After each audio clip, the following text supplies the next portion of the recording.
শরীয়তপুরের সখীপুরে পুত্রবধূ নির্যাতনের শিকার হয়েছেন ৭৫ বছর বয়সী এক বৃদ্ধা নারী।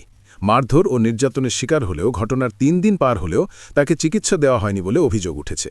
পরে আত্মীয়দের হস্তক্ষেপে থানায় লিখিত অভিযোগ দায়ের করা হয়। স্বামীর মৃত্যুর পর একাকী জীবন কাটাচ্ছিলেন ৭৫ বছরের সানোয়ারা বেগম, কিন্তু সেই জীবনে শান্তির বদলে নেমে আসে ভয়াবহ নির্যাতন। দীর্ঘদিন ধরে পুত্রবধূ রানী বেগমের হাতে শারীরিক ও মানসিক নির্যাতনের অভিযোগ উঠেছে। একই সঙ্গে অবহেলার অভিযোগ রয়েছে তার একমাত্র ছেলে কামাল হাওলাদারের বিরুদ্ধেও। ঘটনাটি ঘটেছে সখীপুর থানার আরশিনগর ইউনিয়নের রূপনগর এলাকায়। ভুক্তভোগী সানোয়ারা বেগম ওই এলাকার মৃত আনোয়ার হাওলাদারের স্ত্রী। ভুক্তভোগীর অভিযোগ, গত ৭ জানুয়ারি সকালে নিজ বসতবাড়িতে কথা কাটাকাটির এক পর্যায়ে পুত্রবধূ রানী বেগম চুলের মুঠি ধরে তাকে মাটিতে ফেলে দেন। এরপর বুকের ওপর বসে গরম রড দিয়ে শরীরের বিভিন্ন স্থানে ছ্যাঁকা দেওয়া হয়। এর আগেও ইট দিয়ে মাথা ফাটানো সহ মারধরের ঘটনায় ভেঙে যায় তার দুটি দাঁত। দৌড়ে আইছে বস্তা লিয়া আমি আমার ঘরে ২০০০ খালি দিয়েছি, ঠিক করে হাওয়াই লইছি, ঠিক করে হাওয়া আমি উঠতে পারি না। জিতে লিখেছি আমি আমার দর দর দর দর এরপর কেউ জানাই মোহ আর এই গলাত আর এই আত এই যে আটটা ভিতরে লাগবে আর হেন্দা লাগছে হেন্দা পানি যাবি যাইছিলাম এই না সহ পড়ে না সহ পারেনি। সবচেয়ে মর্মান্তিক বিষয় হল, এত গুরুতর নির্যাতনের পরও ৩ দিন পার হলেও তার একমাত্র ছেলে কামাল হাওলাদার তাকে কোনো চিকিৎসকের কাছে নিয়ে যাননি বলে অভিযোগ। ব্যথা ও আতঙ্ক নিয়েই দিন কাটাতে বাধ্য হন বৃদ্ধা সানোয়ারা বেগম। ততটুকু করছি, মারের যতটুকু করার ততটুকুই করছি। ডাক্তারের তো তো এই যে যা বললো, তো এই জায়গাটা শুধু এই জায়গাটা লাগছে, এখানে তো ডাক্তারের তো আর কোনো কাজ নাই। ঘটনাটি জানাজানি হলে এলাকায় চাঞ্চল্যের সৃষ্টি হয়। সানোয়ারা বেগমের বাড়িতে ভিড় জমান শত শত মানুষ। খুন্তি দিয়ে যে সেক দিলেন, এটা আসলে কেমন কথা? এটা মানে ভাই এটা অন্যায়ের কাছে আমার এই এখন আর কিছু না না, তাই আপনাকে যদি সেকটা অন্য কেউ দিত, এটা কি আপনি মেনে নিতে পারতেন? না, মাইনা নিতাম না। তাইলে আপনি কিভাবে?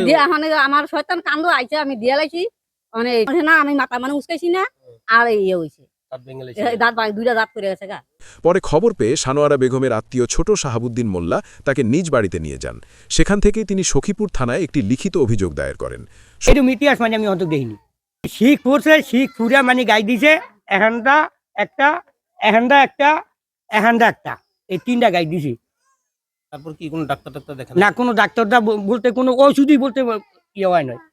এই সব এসে এই গলাটা ইয়া করে লাগিয়েছে, আর এই রাত্রিরে এটা কি করতে পারে না, এটা যাই হনে হয় ইয়া করে, এটা ইতিহাসের বাইরে হইছে। হ্যাঁ এটা ধারণার বাইরে করতে এটা ওগুলোই এই আরে দর্শে চুলবারা দৌড়ে হওয়াইছে, হওয়া একটা বহু নির্দ হয়েছে। বড় নাতি আবার বগল খারা হওয়া একটা এমনি জিকার রটা আনবে, তো রট হে আনে নয়, রট হে গিয়া আনছে উঠটা আনছে কত রাজা মারিয়ালাম।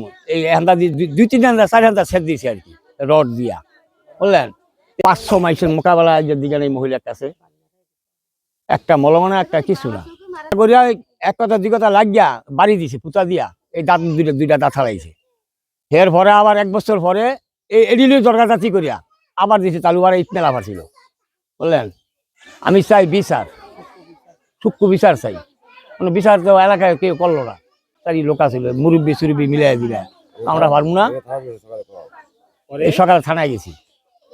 এই ঘটনা ব্যাপারে তেমন একটা আগে জানতাম না, কিন্তু কিছুক্ষণ আগে আমি জানলাম। তবে জানি না, আমি খুবই হতাশা এবং দুঃখজনক যে এরকম একটা ন্যাক্কারজনক ঘটনা আমার এলাকাতে ঘটছে। এটা আমি এই জন্য আমি নিজের কাছে নিজে অনেক ছোট হইতেছে চেষ্টা করছি, কিন্তু পারে নাই।